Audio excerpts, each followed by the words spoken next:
Boa tarde, galera. Boa tarde, boa noite, boa madrugada. Não sei que hora você vai assistir nosso programa aí.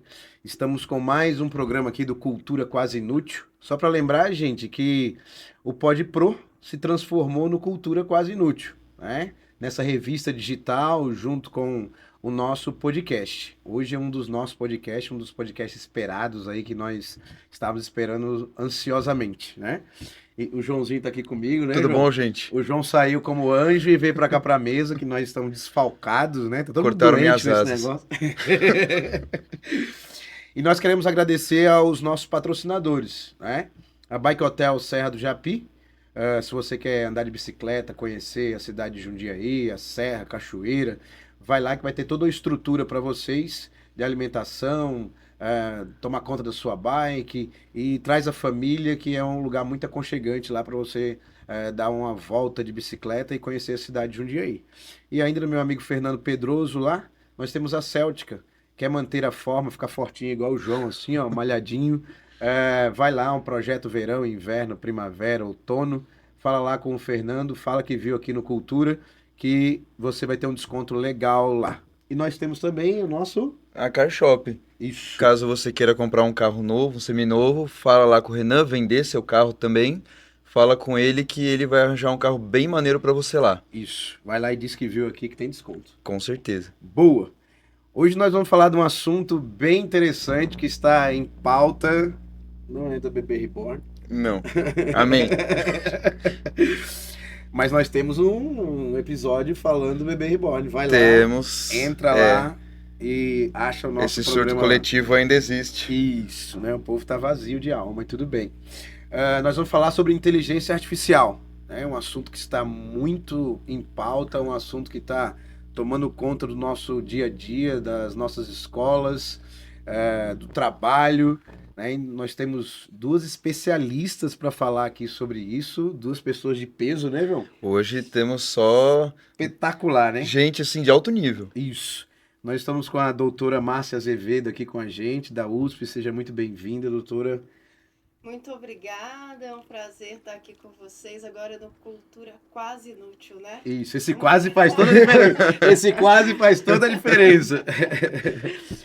E estamos também com a doutoranda Daniela Ferraro, seja bem-vindo. É jundiaiense, tá?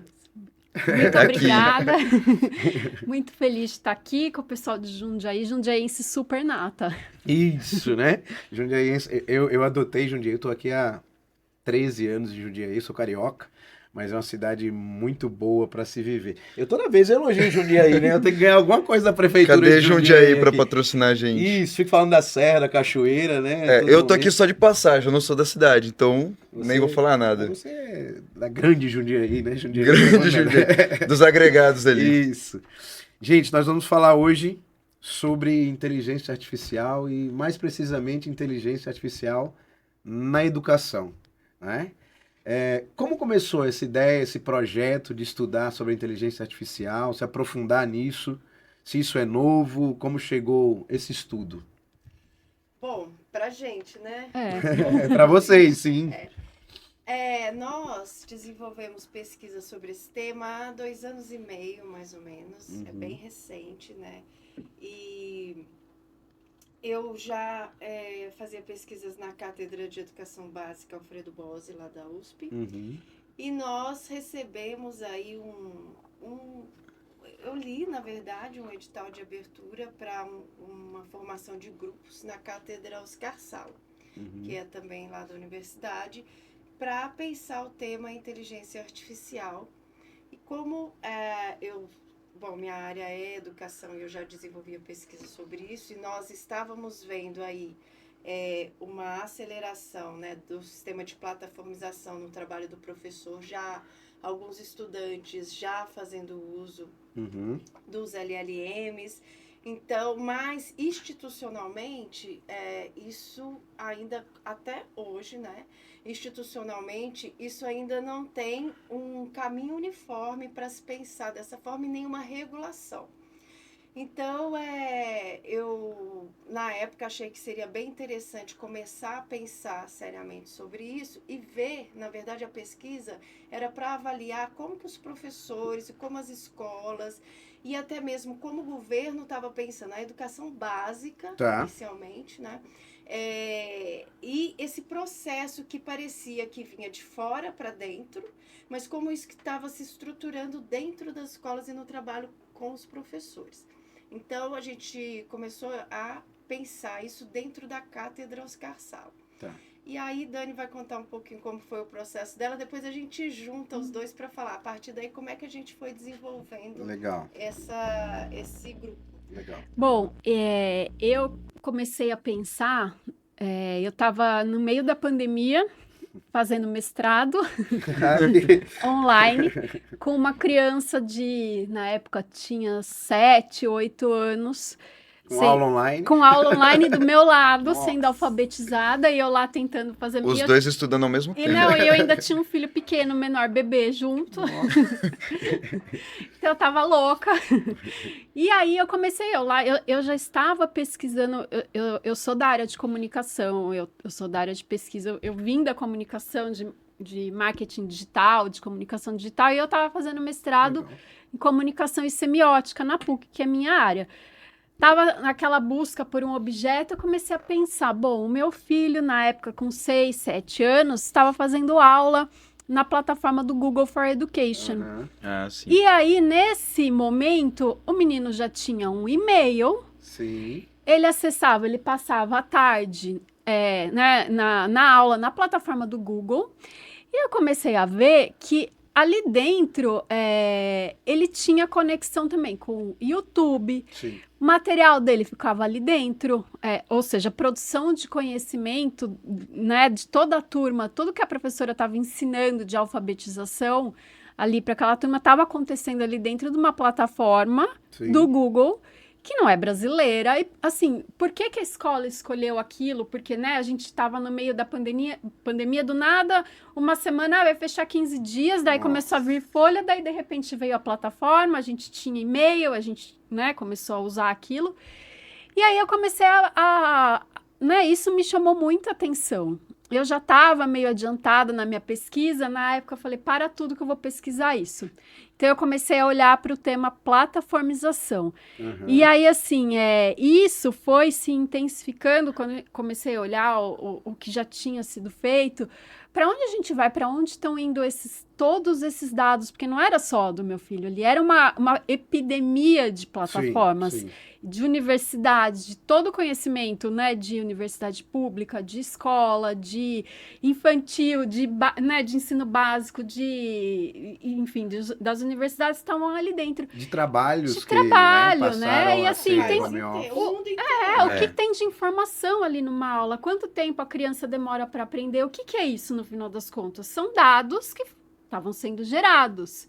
E aí você começa a ler, pode, o que pode, o que não pode, a quantidade de brechas que os termos, né, os termos do Google ali no caso, iam aparecendo. Então eu falei, opa, tem um objeto aí. E aí eu defendi meu mestrado com esse tema. Entrei no doutorado, continuo com esse tema, e aí surgiu a oportunidade desse grupo Uhum. em outra universidade.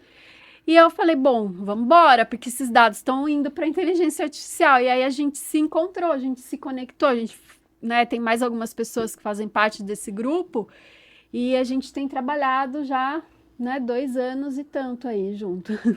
E uma coisa interessante que a professora Márcia falou é que não existe regulamentação para isso, né? Você falou uma coisa interessante.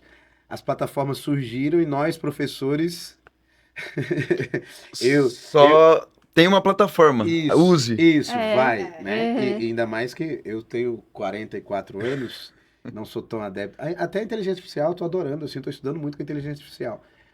Mas o mecanismo em si, assim, eu tenho muita dificuldade. E foi uma dificuldade quando eu disse, toma, a plataforma é essa, vai lá, dá aula e se vira. E Né? todos, né? As famílias também. Sim. Então, assim, eram os filhos, mas eram os pais, Aham. eram os professores, eram os gestores, enfim.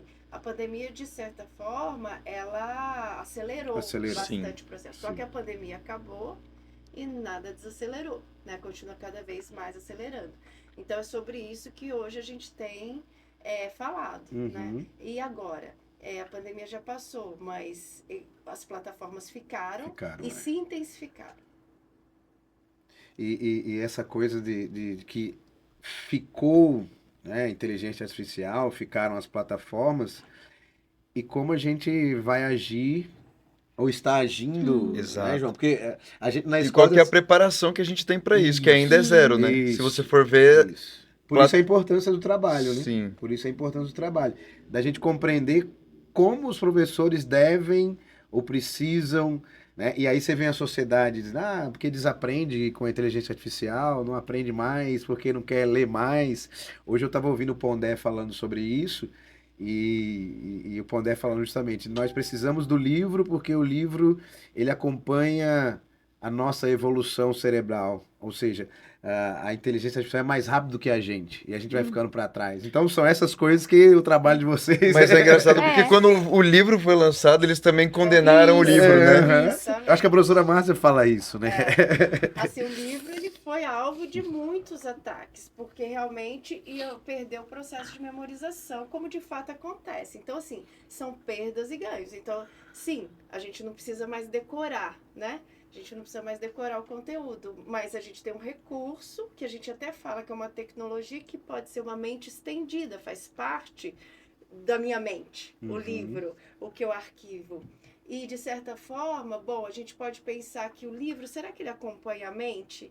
A nossa linearidade de leitura? Será que a nossa mente é muito virtual? O cérebro, ele é físico, mas a mente é virtual. Parece que o tempo virtual, ele se conecta mais com o tempo da mente do que a própria leitura física, que é muito linear, né? É uma questão que a gente coloca também. Muito legal. E aí, no começo aqui, em off, nos presentearam aqui com a carta de recomendação para uso da inteligência artificial na educação. Desafios e potencialidades. Obrigado, tá? Pelo presente. Tem dois Já tô aqui. lendo um pouquinho no PDF já. Que eu já ganhei, que eu fiz a entrevista com ela, Aí né? sim. Já me mandou os Você links. viu, né? Você viu a conexão já, Você né? viu. Beleza. E essa carta de recomendação é justamente a tentativa dessa padronização nesse caminhar, é isso? Na verdade, a carta de recomendação foi um trabalho que a gente começou a desenvolver nesse grupo que a gente estava na USP. E é um apanhado de tudo que a gente estava vendo, né? Porque começaram, assim, né? Historicamente, aí, tentando colocar um pouco de linearidade. Quando o ChatGPT veio, todo mundo começou a olhar e começaram a surgir muitos relatórios da Unesco, ONU, Council of Europe, e a gente começou a ler isso e estava, né, num momento de, meu Deus, vai para onde, não vai, usa, não usa. Teve, né, o início da discussão do ChatGPT, e usa, teve universidade que proibiu, escola proibiu, o que a gente faz? Então, assim, a gente sentia que o terreno estava muito, muito difícil e que as pessoas estavam carentes de informação. Então, a gente falou, bom, vamos organizar o que a gente tem?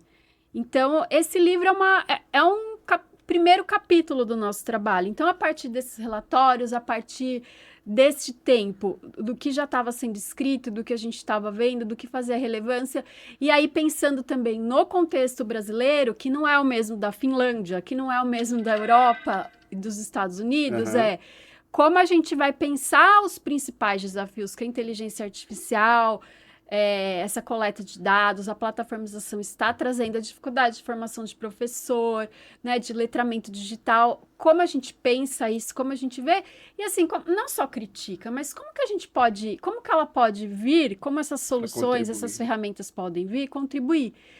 Porque não são tecnologias neutras, mas a gente também não pode falar, não, vamos esquecer, não vamos tirar tudo do menino que está na escola. E não tem nem como, né? Porque como que você... Não tem como você proibir ele de entrar na casa dele e abrir o ChatGPT. Não tem nada que proíba ele. É uma tecnologia que existe e tá aí. Ele vai ter que aprender a lidar com ela. Eles têm que aprender, eles estão crescendo. Eu vejo pelos meus filhos que estão crescendo no meio delas. A gente proíbe, tira ele do... Não, a gente tem que, né? Como a escola pode pegar o lado bom e ver as potencialidades, ainda mais no país que a gente tem tanta questão de desigualdade, né? De, enfim, N problemas. Como que a gente pode trazer isso para a educação? E acho que foi mais ou menos isso nossa carta, né? Ela foi feita, ela é uma carta de recomendação, essa é a primeira edição, mas ela está, né, em produção ainda. Em processo constante. Ela é como a nossa mente, ela é plástica e cheia de possibilidades. Uhum. Nós já reformulamos, até agora, depois de impresso, nós já reformulamos, já. Não para. Porque cada vez que a gente lê, a gente fala, olha, porque as coisas se modificam. Agora, o mundo está se modificando, mas a escola muito pouco. Isso tem nos preocupado muito, sabe? Porque tirar a tecnologia digital da escola é uma questão que a gente precisa debater muito fortemente. Porque um compromisso da educação, né, formar para a cidadania. Sim. Para a cidadania, a gente tem aí o gov.br, qualquer cidadão, até um aposentado e tudo, ele já não faz mais nada sem conexão, sem entrar nos sistemas.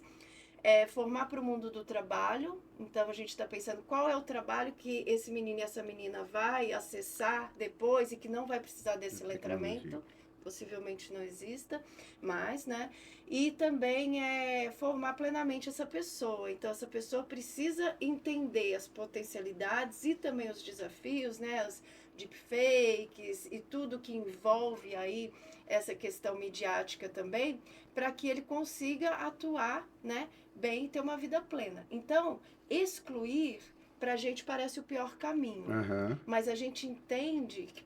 Agora eu já estou pensando na questão do celular na escola. Entendi, já estava acompanhando. A gente entende que da forma como estava acontecendo, também não dá, estava impossível. Sim. Mas a gente tem que pensar que no Brasil, e agora pensando em São Paulo e Brasil muito mais, quando a gente fala de educação, a gente está falando de mundos completamente diferentes. Não existe uma educação, não existe uma situação, existem diversas. Então, de que a gente está falando?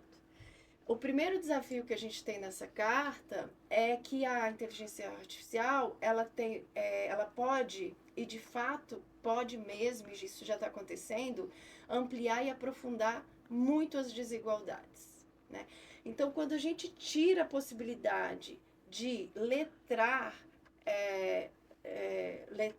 esse estudante e os docentes também, né, para as tecnologias digitais, a gente está tirando a possibilidade de um grupo de ser letrado. Uhum. Porque tem outro que está muito bem Entendi. letrado. Entendi. Entende? Então, de quem que a gente está falando? Quem é que não está podendo acessar esse recurso? E aí a gente pode continuar nessa conversa. E se você for ver, até nesse contexto pensando que a nossa escola está abençoada, porque assim, querendo ou não, a escola está colocando para os alunos, pelo menos, o letramento digital, né? Para os alunos, pelo menos, foi Para os professores nem tanto, mas os alunos eles estão tendo um acesso Corta a essa isso. parte para não perder o seu emprego. Mas que você vai ver, a maioria das escolas aqui em volta da região ainda não tem ou tem muito pouco também, né?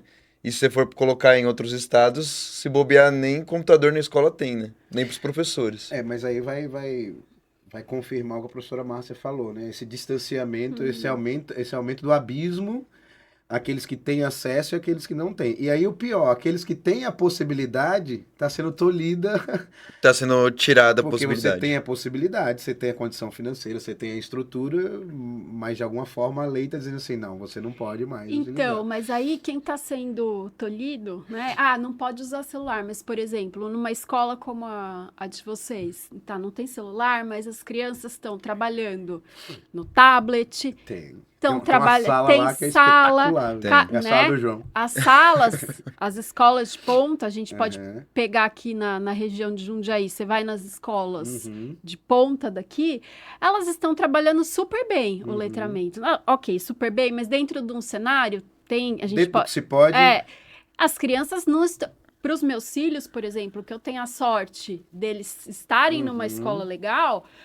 Foi ótimo, porque o celular do mais velho, principalmente, que está entrando na pré-adolescência, ficou em casa, diminuiu o uso, eles brincam no intervalo, tem todas as coisas boas. Por quê? Porque ele tem aula de linguagem, de programação, tem aula de robótica, e ele vai lá aprender. E aí, assim, eles outro dia estavam tendo aula sobre como se comportar nas redes sociais, o que eu faço, o que eu não faço, as fake news, as leituras, as deepfakes, isso daí é assunto da aula de português. É o que o João faz, né? Não tanto voltado para esse lado, mas também, eu sempre que eu posso, numa aula vaga, eu pego esses assuntos para tratar com eles. Então, só que assim, o menino que tá lá que a gente sabe como é a realidade, tem escola que a internet é a cabo. Usa o celular roteado do professor e não consegue instalar a televisão porque não tem quem vá colocar o cabo da internet, entendeu? Então, assim, não se pensa em tirar, ok, cobre um problema, só que a questão da conectividade, da qualidade de conexão, do pensamento computacional, de tanta coisa que a gente tem pesquisado que deveria estar sendo pensado, deixa para lá. Bom, tirou o celular, mas o resto não está sendo pensado. Então, é esse o problema. É essa a questão. É que o celular não era uma ferramenta para a escola, né? Era uma ferramenta que os alunos usavam para escapar da escola dentro dela, né? Isso. E aí a vantagem de se proibir ele é que aí os alunos perderam a possibilidade de tentar usar esse escape.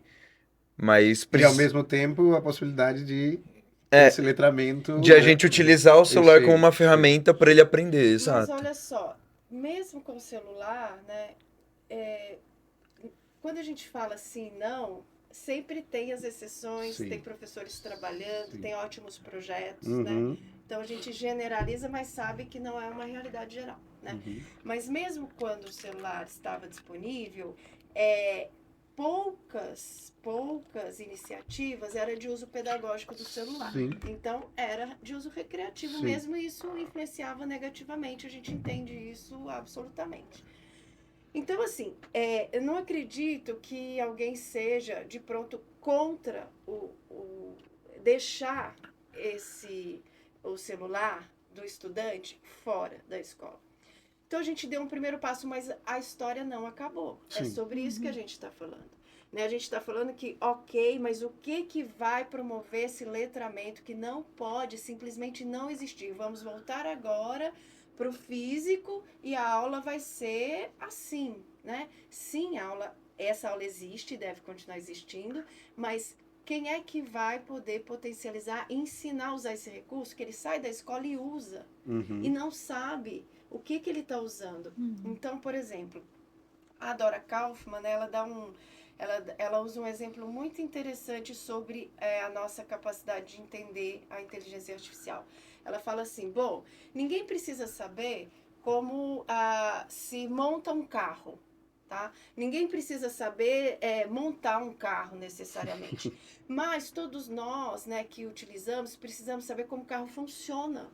A gente precisa entender o que a gente está fazendo quando você usa o câmbio, quando você usa o volante, quando você abastece. É sobre isso que a gente está falando do letramento. Então, a gente está usando um recurso que nós não sabemos como isso funciona. Quem é que os adolescentes estão usando e as crianças estão usando? Quem é que vai ensinar como isso funciona? Não pode ser o pai, não pode ser a mãe, não pode achar que ele vai se auto-instruir. É a escola, isso é a responsabilidade da escola. Só para terminar essa questão do letramento, que é assim, quando a gente fala de uso, uma coisa é usar o recurso, né?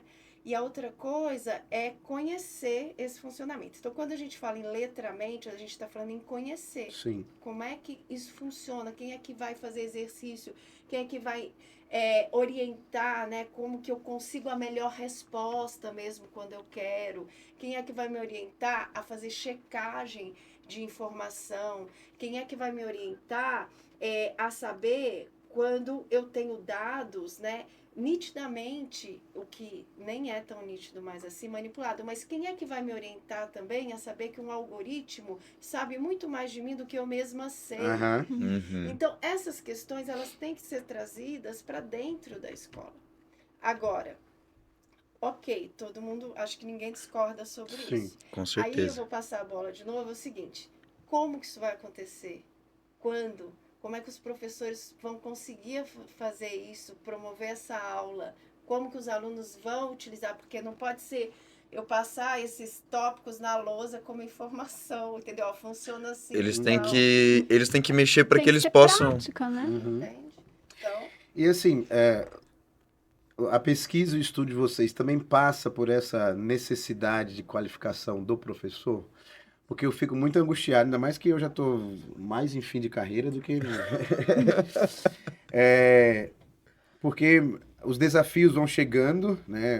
Eu vi aqui desafios e potencialidades. Os desafios vão chegando e vai caindo no nosso colo e a gente tem que fazer. Eu tenho um irmão mais novo que ele é médico e aí ele é ortopedista. E às vezes eu ligo pra ele e falo assim, cara, tá acontecendo isso, isso, isso e isso. Aí ele só, vou dar o telefone do médico pra você. Você liga pra ele e conversa. Mas tu não é médico? Aí ele falou assim, eu sou ortopedista. E nós, professores, temos a responsabilidade de assimilar muitas coisas que não são, ou pelo menos não eram para ser, né, do nosso desenvolvimento em sala de aula.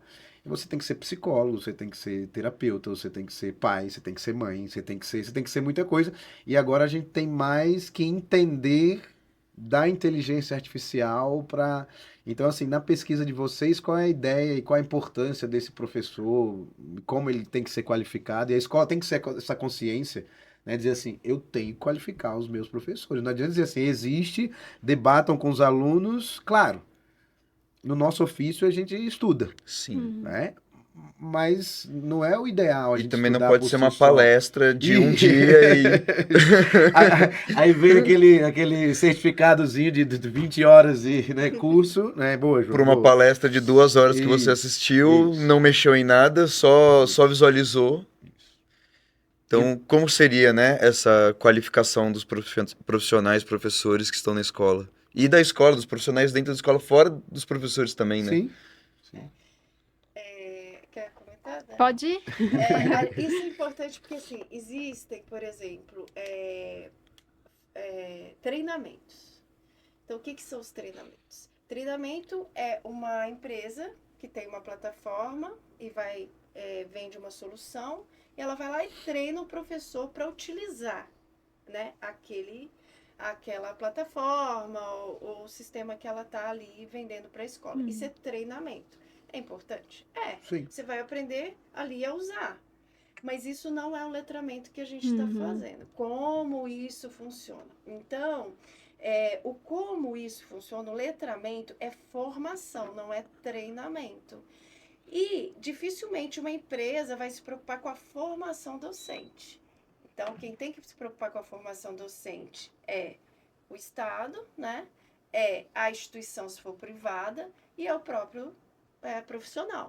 Então, é todo mundo, né? E a gente sabe como é a carga de um professor, né? Diariamente e tal. Então, sim, a gente não pode falar com ele, bom, resolve isso aí, prepara uma aula, usa o chat para te ajudar. Então, não, tem que ter essa formação, isso que a gente está agora desenvolvendo uma pesquisa, né, para ouvir justamente os professores, para saber como que a gente, como pesquisadores e universidade, a gente pode colaborar também com esse letramento, essa formação. Mas tem que ter política pública, né, para que essa formação aconteça. No estado de São Paulo, né, as escolas do estado já utilizam muitas plataformas, mais de 10, assim, plataformas, e que o que a gente tem escutado dos professores é que eles começam a usar de forma intuitiva. Então, sempre. Eles não têm uma formação para isso. E nós somos absolutamente contra essa forma de utilização. Porque como que eu vou formar criticamente o meu estudante se eu nem sei como isso funciona? Como a Daniele falou, essa recolha de dados, né, Dani? Então, porque o que acontece? Quem está escolhendo essas plataformas, por quê? Qual a necessidade pedagógica delas estarem sendo escolhidas, né? Que foi o atropelo da pandemia. Então, por exemplo, vamos escolher o Google. O Google colocou um pacote gratuito. E aí você coloca todos os seus dados lá. Só que depois de um tempo ele passa a pagar. porque você tem uma capacidade de armazenamento de dados que precisa ser aumentada. Senão você perde tudo. Então, assim, como ler, né? Esse letramento vai muito além do usar a plataforma, ou anexar o arquivo, ou ligar a câmera. Então, assim, o que está nesse contrato? O que as instituições estão pegando? Né? Qual a potencialidade disso pedagogicamente? Qual a necessidade? Né? Para que tanta gamificação, por exemplo? Porque hoje é tudo, aplicativo de gamificação. Mas, assim, qual que é a função dessa gamificação? Né? Então, é isso. E, assim, a gente, como pesquisador, entende que em algum lugar tem que caber essa formação. A resposta eu não tenho, mas precisaria, entendeu? Porque assim, para onde a gente está indo? Vai gamificar tudo, né? E qual que é a função disso tudo? E também, claro, a professor costuma ser resistente às mudanças, né? E isso também dificulta muito você abrir sua mente para coisa nova, para utilizar determinadas ferramentas, né? Inclusive, a gente estava colocando hoje de manhã uma discussão lá às vezes me incomoda muito essa necessidade do professor estar tendo que chamar sempre a atenção do aluno de alguma forma, a questão da gamificação. Porque o professor mexe com uma coisa diferente, então ele vai ser o professor bom, o professor da hora, eu vou aprender. A gente tem que aprender por aprender. Aprender porque isso faz parte da nossa vida. Não que o professor não possa fazer algo diferente, e tá tudo certo. Mas aí essa dificuldade, essa exigência de nós inovar a sala de aula o tempo todo. Isso, né? E ao mesmo tempo isso não pode ser um bloqueio. Né? Isso não pode ser um bloqueio, dizer assim, não, eu não vou fazer, é novo e etc. Mas eu tô falando isso tudo porque eu lembrei que o menino falou assim, professor, você usa nas suas provas a inteligência artificial? Aí eu falei para ele, o que você acha? Aí ele disse, eu acho que não. Aí eu disse, então você errou. Porque é uma ferramenta, tá ali à minha disposição, e eu vou montando a prova da maneira que isso diminuiu, até o Adelso me ajudou pra caramba nisso, né? O grande Adelso me ajudou. Isso otimizou essa confecção das provas, né? Foi bem mais assertiva, eu consigo, né? O nível de questão e etc. E aí ele falou assim, então se você pega na inteligência artificial, eu também posso pegar a sua prova na inteligência artificial. Aí eu falei para ele assim, aí eu falei um texto, que eu, em primeiro momento, para montar minha prova, eu peguei aquele texto, e vai por aí. Então, assim, se o aluno conseguir montar a prova, claro que ele não vai conseguir, mas montar a prova semelhante à minha, e ele estudou, ele fez, ele foi atrás, atingiu meu objetivo como professor. E aí, mas de forma instintiva. Né? Inclusive não de forma instintiva, né? Mas esse é um caminho, né? Porque para você elaborar a sua avaliação, você teve que fazer perguntas, boas perguntas, a partir de um objetivo que você quer atingir, de uma expectativa de aprendizagem, vamos supor. Então, se a gente conseguir fazer com que esse estudante, né, ele tenha o objetivo que ele quer, que ele faça boas perguntas, que ele veja a resposta e analise, que ele aprofunde mais. Então, essa é uma potencialidade da inteligência artificial para promover a aprendizagem. O que você falou da mente... da mente esse é o recurso. Só que, então, não é para me substituir, né? Não é para me dar a resposta que eu vou decorar, né? Para fazer a prova. Não, é para eu aprender. E isso funciona muito bem. Porque eu falo assim, mas o que eu preciso aprender para avaliação de história, né? Que o professor me deu esse conteúdo. Seria interessante se você soubesse isso. Mas como você pode... faça algumas perguntas para mim sobre esse tema. Aí ele responde. Eu respondi certo? O que falta, né? E é lógico que agora os chatbots já melhoraram bastante, mas isso precisa ter supervisão, porque eu também posso ter alucinações ainda, né? Eu posso ter respostas absolutamente equivocadas, mas não é de forma geral. Já melhoraram muito nisso. Então, se o estudante, né, fizer 20 questões, estudar lá, de certa forma, ele vai conseguir aprender bastante a matéria. Mas ele não vai fazer isso, ele vai aprender a usar a rede social por conta própria. Com certeza. Porque ele tem essa motivação e esse interesse. Agora ele vai sentar um pré-adolescente de 11 anos, de 12, aí vamos lá estudar, né, o Caminho dos Bandeirantes. Não, eu preciso dessa motivação na aula com o professor, né? Então, não é a questão da novidade, de cada hora o professor ter que fazer mágica em sala de aula, não é absolutamente isso. Mas é atribuir sentido para a aprendizagem. Legal. Então, assim, essa mesma necessidade de atribuição de sentido que o estudante precisa, o professor também, ele precisa, porque eu não considero que os docentes sejam resistentes. Muitas vezes eles não veem sentido. Por que eu vou fazer isso se minha aula já está ok, já está funcionando? Por que agora? E muitas vezes até por não entender o que é aquilo e realmente ele só vê o que ele vê na primeira camada, né? Na primeira parte que ele olha assim, não, isso daqui me dá a resposta fácil, eu não estou aprendendo nada, eu não quero isso. Só vai me dar mais um trabalho. Exato. Agora eu vou ter que verificar tudo para ver se não é de inteligência artificial. Vai me dar mais trabalho? Então não quero. Não, gente. Tudo que trouxerem para mim, já sei que é mais trabalho.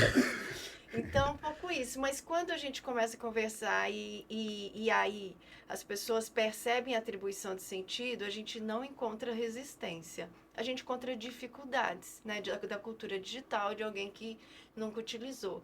Mas vontade de aprender. Eu acho que isso é inato, né, do ser humano. Ah, sim, sim. E essa coisa de encontrar o significado ou significância para o aprendizado, eu acho que é o grande desafio.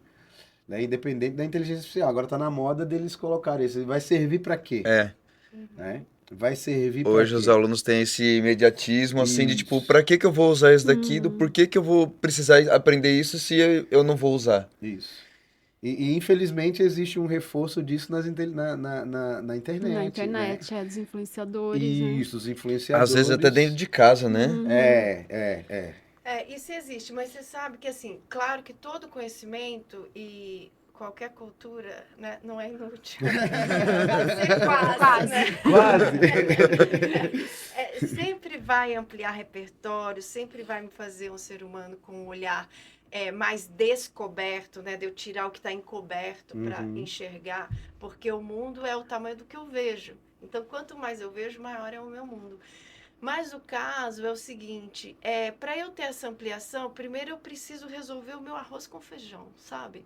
Então, às vezes, essa pergunta que a gente acha que é muito pragmática, às vezes ela tem um sentido que é assim, bom, eu não estou conseguindo escrever e fazer as operações básicas e isso tudo eu vou me servir para quê? Entende? Então, tem uma questão também que a gente tem que chamar, eu como professora e nós todos, que é o seguinte, será que a gente ensinou arroz com feijão e agora a gente pode trazer os elementos adicionais?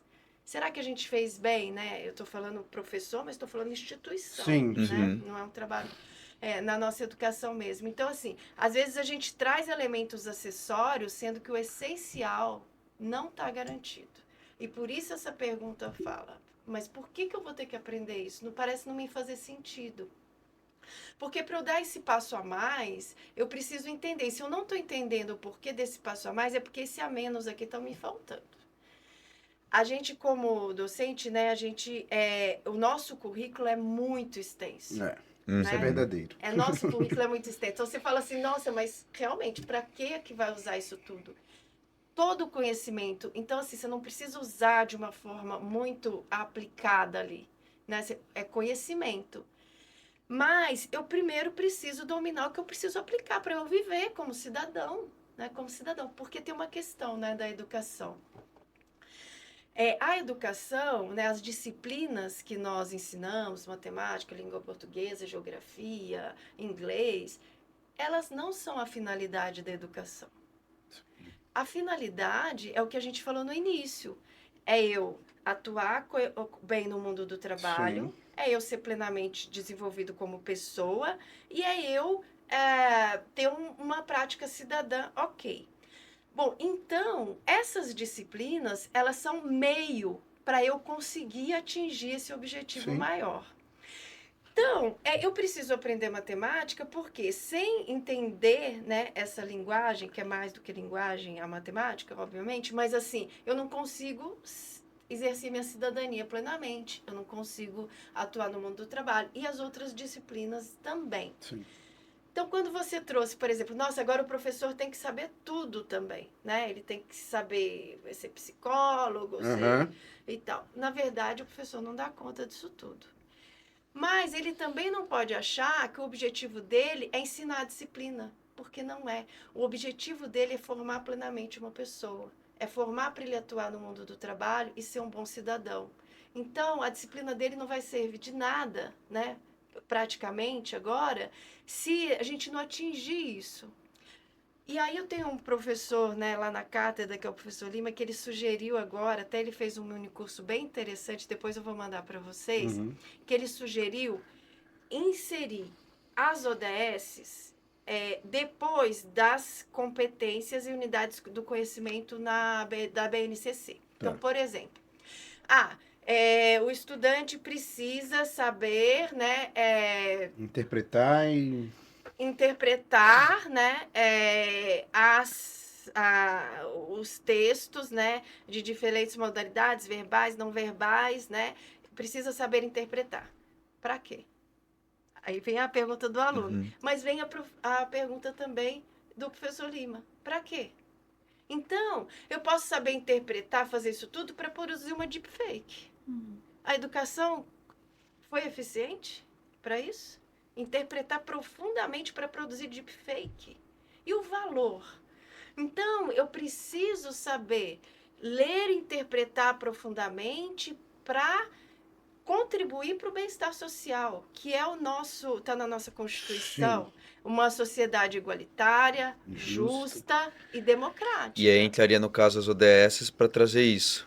A ODS, no caso, ele tratou muito das ciências da natureza, pensando no quesito da sustentabilidade. Ele deu esses exemplos, né? Porque também eu posso interpretar, desenvolver as competências lá que estão na BNCC, as unidades do conhecimento, mas para, por exemplo, fazer uma barragem que desconsidera uma população ribeirinha que está ali, entende? Então, é um pouco nisso, trazer o valor também do conhecimento.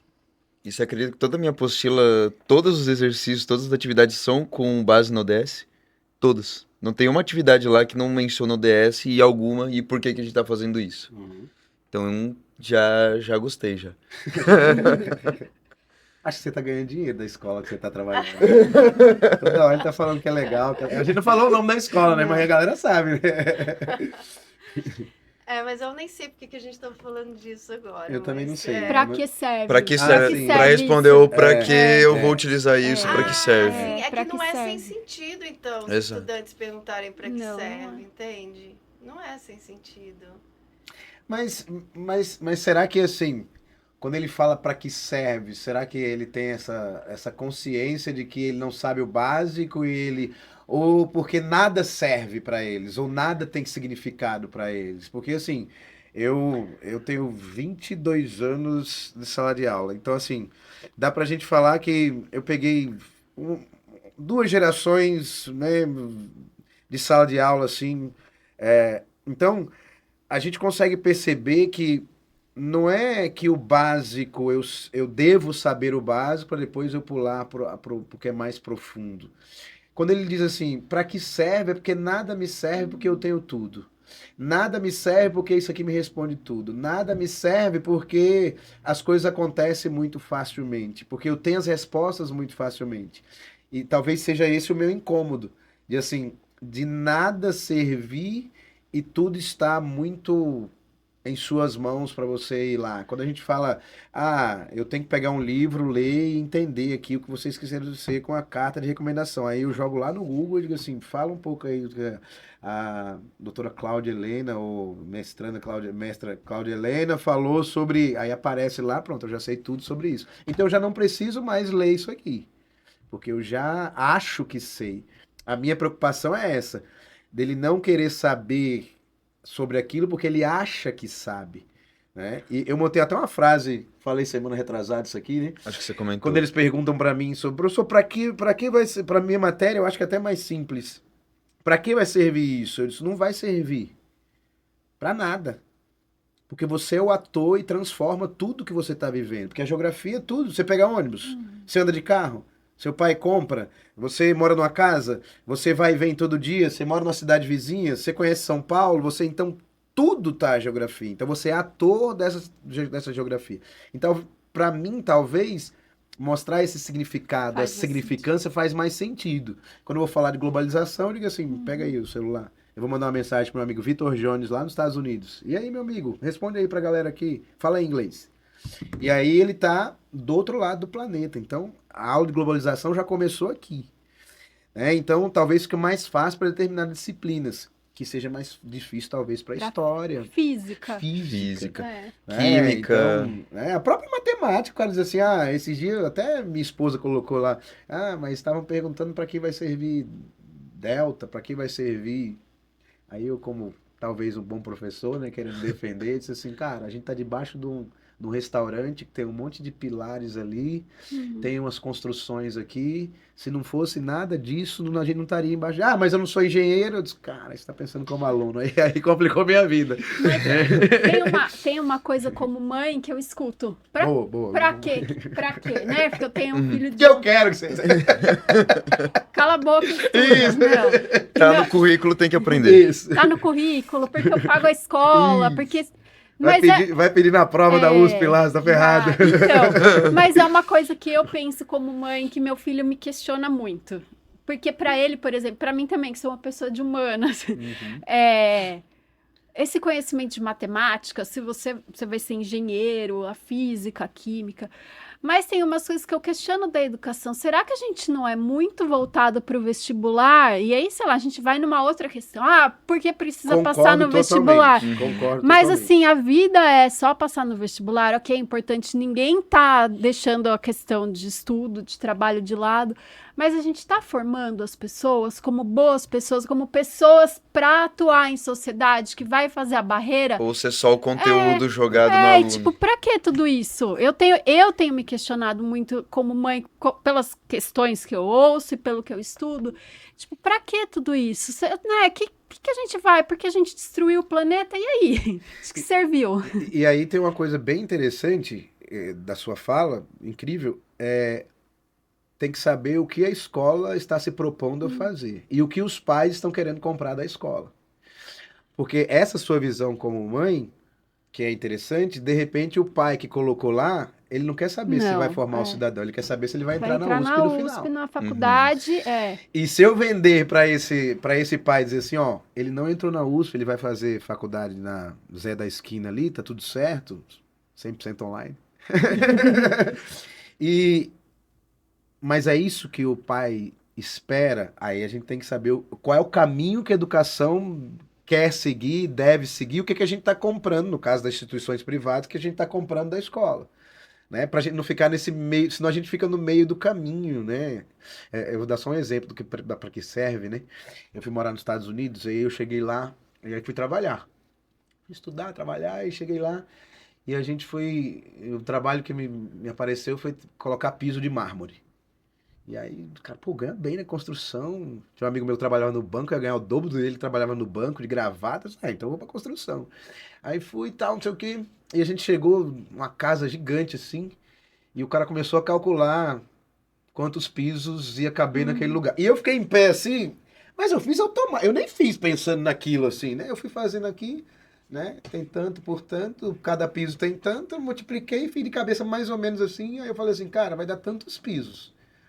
Aí ele olhou assim pra mim, ele falou, você já calculou isso? Eu disse, não é fácil fazer esse cálculo aqui, a casa, tudo retangular, não tem nada, né? Aí como é que você fez isso? Aí eu, foi assim, tal. Aí o cara falou assim, a partir de hoje você não vai ser mais ajudante, você vai sair comigo pra comprar os pisos, pra gente e tal, você vai conversar comigo. Foi a primeira vez que eu entrei no F-250 nos Estados Unidos, a caminhonetona, e eu entrei. Então assim... A gente acha que aquilo não vai servir para nada. É muito pouco do ser humano achar que o aprendizado não vai servir para nada. E eu, com 12 anos de idade, estou questionando todo alguém que estudou e se organizou para isso. Até acho que existem alguns excessos. Né? A gente vive para o vestibular, a gente vive, né, um desespero. Quando eu cheguei esse ano, que disseram assim, você só tem uma aula de geografia agora. Isso pra mim foi Aí um tem absurdo. não sei quantos itinerários no terceiro ano, tem formação de cidadão, não sei o que, não sei o que, e tem uma aula de geografia. Aí pergunta se o livro diminuiu e se a USP diminuiu a quantidade de assuntos que vai cair, a Unicamp diminuiu, a Unesp diminuiu. Não, e eu só tenho uma aula para me virar. Então, assim, a gente tem que saber o que a gente quer e para onde a gente quer ir com a educação. Isso como sociedade, como no geral, sociedade, né? Só como escola. pai, né? Como pai. Porque tudo tem que estar alinhado, né? O ensino básico tem que estar alinhado com o que a universidade vai cobrar depois. Tudo vai ser cobrado no futuro, né? Então, teria que ter um alinhamento melhor de tudo isso. Concordo. E as ferramentas vêm para nos ajudar, né? A ideia é essa? Sim. A ideia de desenvolver o pensamento crítico e também é um pouco isso, né? Para eu conseguir também avaliar as situações, mas para eu conseguir também tomar decisões que dizem respeito a mim, enquanto os meus desejos, as minhas necessidades, que não necessariamente é de todo um coletivo. Aí não individualizando, mas eu estou falando de desejo assim, qual é a carreira que eu quero, o que eu preciso estudar mais, né? E eu assumir também essa responsabilidade enquanto estudante de que não é o outro que tem que me colocar na universidade, mas eu posso, né, com o auxílio e a supervisão do coletivo, né, seguir o meu projeto, né, que tem que ser social. Porque a gente pensa assim, mas por que você está aprendendo isso, né? Na verdade, a gente aprende mais para contribuir mais com o mundo, porque senão não precisa nem aprender. Sim. Não é? É até melhor que não aprenda. Para não atrapalhar, é melhor nem saber. Vai que você vai fazer uma bomba atômica, não é legal, não. Entendeu? Então é melhor. Então a gente aprende mais para poder contribuir mais. E a questão né, que você falou dos pais e tal, a educação, né, no Brasil, seja ela paga ou não, a educação é pública. E ela está a serviço, né, de um objetivo, como a gente falou, constitucional, que é a formação de um país. Então, não é uma família com desejo X ou com desejo Y que tem que nortear. Que tem que nortear, tá? A gente tem um projeto de educação e que a gente tem que trabalhar, né, com as metodologias diferentes e tal. A gente não tem um currículo único, mas a gente tem que trabalhar para a constituição desse projeto de país que a gente tem. Então, a educação não é uma mercadoria, né? É uma frase feita. Mas hoje, às vezes, ela é vendida assim, né? Que isso se torne cada dia mais verdade no nosso país, né? Que ela não seja uma mercadoria. Eu estou vendo um dos desafios aqui, a vigilância na plataformização da educação. Acho que é a sua parte. Quando a gente fala essa vigilância, o que seria para a gente aí? Olha, são muitas coisas. Primeiro, que, enfim, as plataformas, como todas as plataformas e aplicativos e celular, relógio, a gente é uma mercadoria, né? A gente é uma fonte de dados inesgotável. Então, as plataformas, né, a gente pode olhar essa vigilância sob dois aspectos. Um é a coleta de dados a partir das plataformas. Então, dados de tempo que gasta para fazer determinada atividade, os dados que vão ser colocados onde lá dessa mais atividade. E uma outra questão que tem aparecido muito nas escolas e que aí a gente vai juntar com a questão de inteligência artificial, de vieses, é reconhecimento facial, biometria, reconhecimento de emoções. Então, já existem softwares, por exemplo, ferramentas utilizadas em escola que leem a emoção dos alunos. Então, aquele aluno tá meio assim, tipo, ele não tá prestando atenção, então ele vai ganhar uma advertência, sei lá, coisas assim. Assim, é uma gamificação, de novo, uma grande gamificação. É um desafio, porque essas máquinas, elas ainda não leem contexto, né? Então, assim, transforma-se tudo em dados, mas, e essa leitura de dados? O que o professor... Quem vai transformar o dado em informação, realmente. E assim, né, além de ter a questão de ser um dado valioso, de ter a venda de dados, porque um aluno entra na plataforma, a gente sabe, essas plataformas, elas são feitas com objetivos comerciais. Sim. O Google não tá lá na educação à toa, não é porque eles são bonzinhos.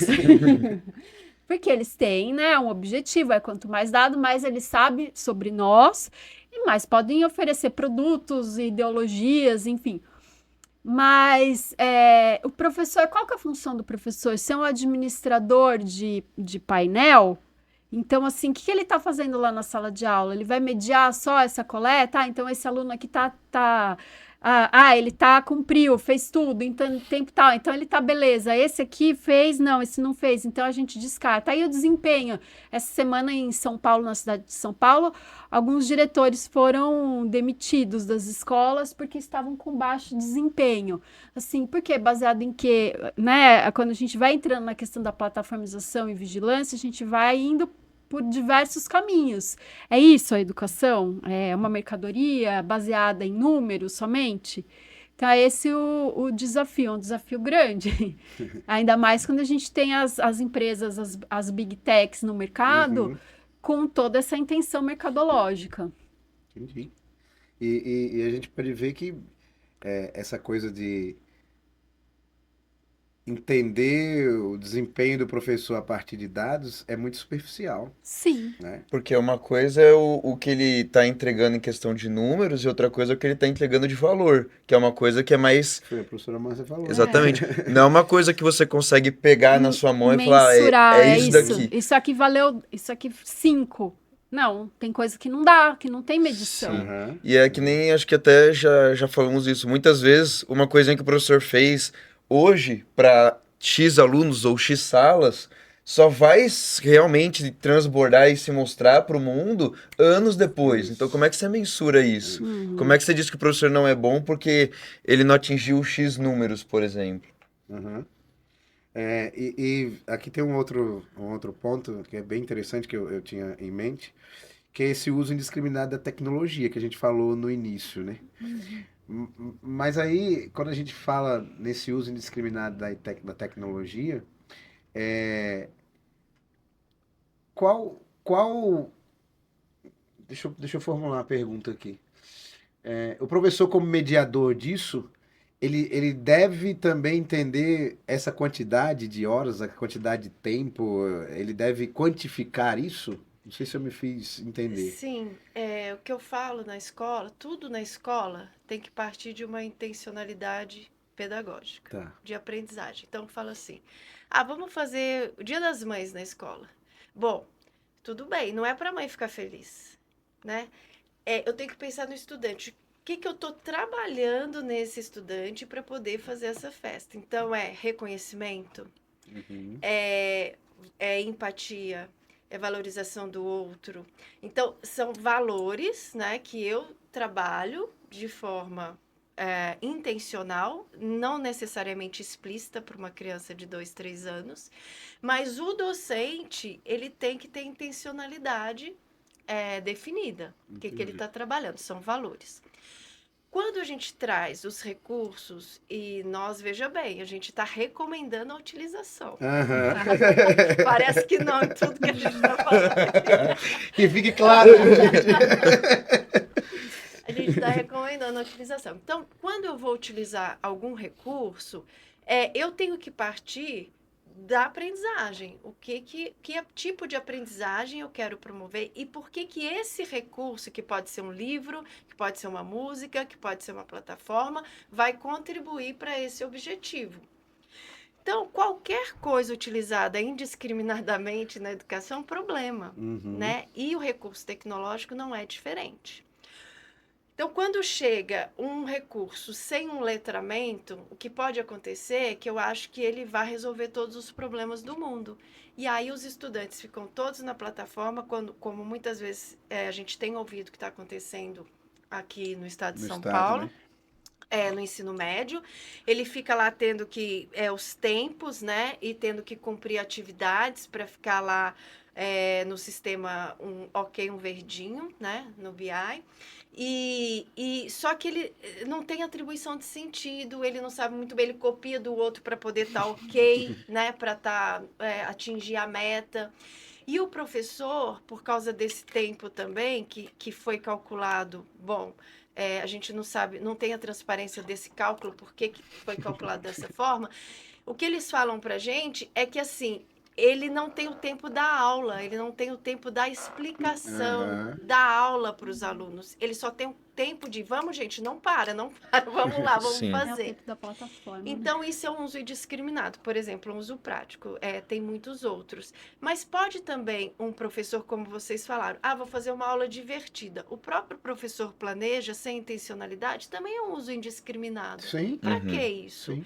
E às vezes eu posso ter uma aula, por exemplo, como você falou, né? A atribuição de sentido. Muitas vezes é colocar os alunos em círculo e a gente ler um texto juntos e discutir aquele texto, um dando exemplo, outro dando exemplo. Talvez ali eu consiga promover um interesse que quando eu pedir para uma pesquisa lá com recurso tecnológico, ele saiba usar de forma a não copiar, porque ele ficou interessado em aprender, entende? Então, essa intencionalidade planejada, né? Intencionalidade já requer esse planejamento, ele não vai ser indiscriminado. Agora, o uso sem planejar, e não é só de plataforma ou de recurso digital, de qualquer uso dentro da escola, ele vai ser quase ineficaz, né? Você falou do texto. Esses dias eu passei um trabalho, a gente estava falando sobre as fases da Revolução Industrial. E eu pedi para eles fazerem uma pesquisa e tal, e a primeira pergunta que vem, né? Pode usar o GPT? Eu disse, pode usar o Gemini, qualquer um que você quiser. Só que vocês vão trazer os textos lidos e a gente vai debater sobre o que cada um viu. Eu vou fazer uma pergunta sobre o texto de cada um, né? Claro que eu não ia fazer sobre cada um, porque eu não li todos os textos, mas eu tinha as perguntas que eu sabia que tinha que responder quem fez aquele trabalho. E aí eles sentaram, a gente sentou no chão, foi até no terceiro ano lá. A gente sentou no chão lá e fez essas perguntas, né? E foi bem proveitoso, né? E foi muito proveitoso, né? E aí, afirmando que a gente está a favor disso, né? A gente está a favor. E assim, eu falei no começo da questão de que eu tinha dificuldade com a tecnologia, mas a IA tá me aproximando mais disso, né? Eu tenho estudado bastante aí para uma prova que eu vou fazer, e ela corrigir as minhas questões dissertativas, para mim isso eu precisava de um professor, eu precisava contratar alguém, o professor ia corrigir aquilo, esperar uns dias para me devolver, e ali automaticamente ele já coloca, e eu coloquei até em xeque, dizendo assim, será que ele está corrigindo de verdade? Porque ele me dava uma nota. Segundo a banca tal, assim, você tirou nota 6. Aí eu disse, cara, será que tá boa assim? Aí eu fiz um texto qualquer, em outro formato. Aí ele, me perdoe, mas dessa vez você não... dessa vez não foi tão bom o texto, você tirou 0 por isso e isso. Então o negócio tá indo no caminho certo. Então, no final das contas, é isso. É aprender, é entender, é mediar, né? E utilizar isso aqui da melhor maneira possível. E saber que ele está lá para agilizar a sua vida. Para agilizar. Não é para substituir nada. Isso. É para agilizar, é para facilitar o acesso a coisas que você não teria, informações que você não teria tão de pronta entrega. Não é estagnar o conhecimento, né?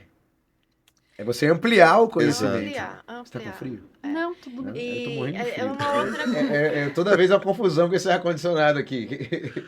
De uma outra vez que a gente vier aqui, e aí a gente vai trazer a Cláudia, a Lívia já também. gostei que vão vir outra vez.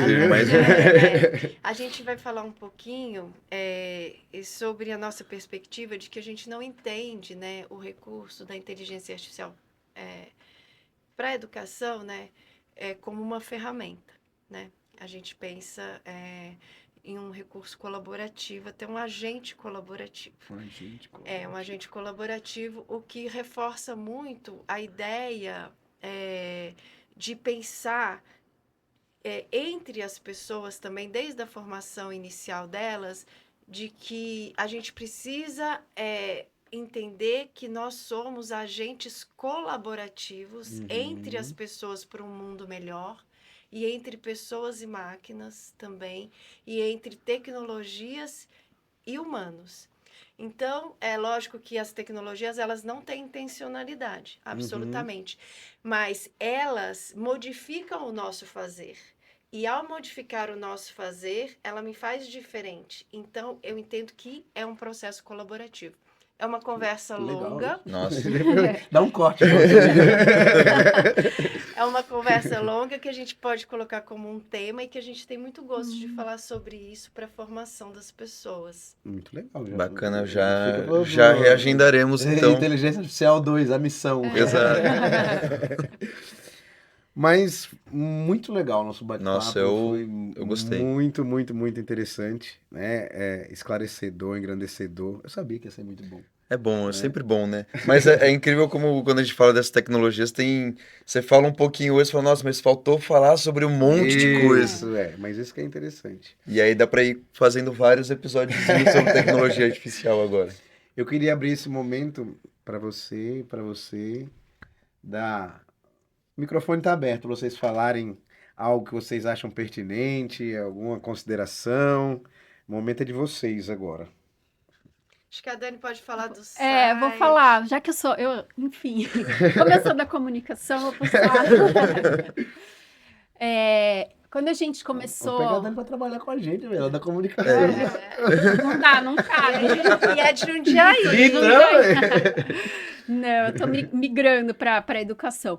Mas, assim, quando a gente começou a pesquisar junto, a gente e começou a ler, e deu uma angústia muito grande da gente estar na academia e as coisas estarem acontecendo. E, assim, quem estava na ponta do processo, professor, né? Enfim, quem estava fora, a gente pensou, poxa, a gente precisa colocar essa discussão na pauta, não pode ficar só entre os pares acadêmicos, aquele negócio da cátedra, né, muito chato. Então, a gente falou, como vamos levar isso? A gente fez o site do nosso grupo de estudo, que hoje a gente está dentro da cátedra da Alfredo Bozzi, mas a gente tem nossos encontros, que são muito valiosos. E os resultados desses encontros estão no nosso site, que é educamaisai.com.br. Então, tudo isso que a gente falou, que a gente leu de relatório, a gente coloca lá, tem entrevistas com vários pesquisadores, professores, indicação de leitura. Por quê? Porque a gente acha que todo mundo tem que saber, todo mundo tem que ter esse acesso ao conhecimento. Então, a gente tem o site, a gente tem Instagram, a gente tem perfil no LinkedIn, Educa Mais Aí, só colocar no Google, tem canal no YouTube, que a gente acha importante compartilhar tudo isso que a gente tem estudado com as pessoas e principalmente com quem atua na área de educação. Ah, legal. Muito bom. Bacana. Vou colocar na descrição. Lógico, isso daí vai estar na descrição, porque quem quiser que assistir o episódio vai ter acesso ali para poder também entender um pouquinho mais. Nossa carta tá lá, é só baixar o PDF gratuito, tá lá, tá acessível. Então, acho que isso é importante, sair da academia e colocar para quem tá fazendo mesmo. Quero agradecer muito a oportunidade dessa conversa com vocês. Foi uma honra. Maravilhosa. Espero que vocês tenham gostado, que voltem, já fica o convite. A gente volta com a parte 2, agentes Isso, colaborativos. Pela quantidade de gente que tem aqui, da próxima vez a gente tira a mesa e faz um círculo aqui. TV Cultura. Você não sabe o que é isso não, João. Eu sei, eu assisti a Cultura. Gente, eu quero agradecer aí, galera, muito obrigado vocês, né? Foi um prazer imenso falar, nós somos suspeitos que a gente gosta de falar sobre educação. Nossa, ainda sobre tecnologia, então, João, pra mim é duas coisas. Então, muito obrigado aí a todos, assistam, dê o like aí, comenta aí no canal, mudamos agora o Pode Pro, todo mundo pode pro lá para Cultura, né? Que agora nós temos a revista digital e o podcast. Eu queria falar uma outra coisa. Pode falar. Esqueci, era isso. Que é o seguinte, lá no site da Cátedra Alfredo Bozzi de Educação Básica tem inúmeros minicursos voltados para a formação de professores. Tem minicursos, tem colóquios, tem conferências incríveis dos pesquisadores assim mais feras do país. E, geralmente, de 15 em 15 dias, às terças-feiras à noite, há um mini curso que as pessoas podem entrar no canal pelo YouTube, participar do mini curso gratuito e tem certificação para quem participar, quem estiver lá. Nossa, que legal. Pode mandar perguntas E então vale muito a pena conhecer. Eu vou Sim, mandar bacana. também para vocês colocarem na A descrição. gente coloca Com assim. certeza. E a gente quer muito que os professores estejam conosco nessa formação. Fica gravado também.